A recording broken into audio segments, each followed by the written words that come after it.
राजा ययाति का वृद्धावस्था का श्राप।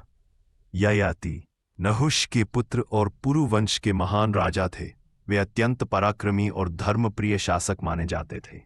ययाति ने शुक्राचार्य की पुत्री देवयानी से विवाह किया था। साथ ही परिस्थितियोंवश उन्होंने असुर गुरु शुक्राचार्य की दासी की पुत्री शर्मिष्ठा को भी अपनी पत्नी के रूप में स्वीकार किया। ययाति की दोनों रानियों से कई पुत्र हुए, परंतु जब शुक्राचार्य को यह ज्ञात हुआ कि उनकी दासी की पुत्री शर्मिष्ठा को भी ययाति ने पत्नी बना लिया है, तो वे अत्यंत क्रोधित हुए।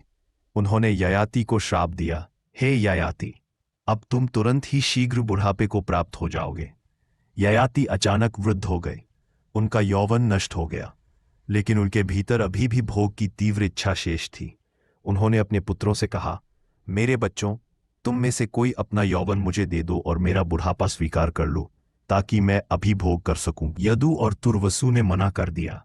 अनु और द्रुह्यु ने भी इनकार कर दिया। अंततः सबसे छोटे पुत्र पुरु ने आज्ञा मानकर अपने पिता को यौवन दे दिया और स्वयं वृद्ध हो गया।